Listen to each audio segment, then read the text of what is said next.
நண்பர்களுக்கு வணக்கம். இன்றைய பதிவில் நம்ம பார்க்க போகிறது மைக்ரோ கிரீன்ஸ் சிறுகீரை.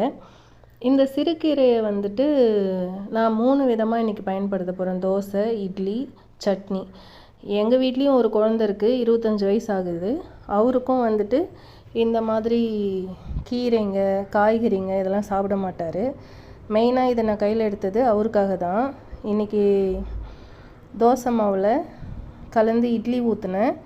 அப்புறம் சட்னி வதக்கும்போது நிறுத்திட்டு அதுக்கப்புறம் அந்த கீரையை கலந்து சட்னி அரைச்சேன்.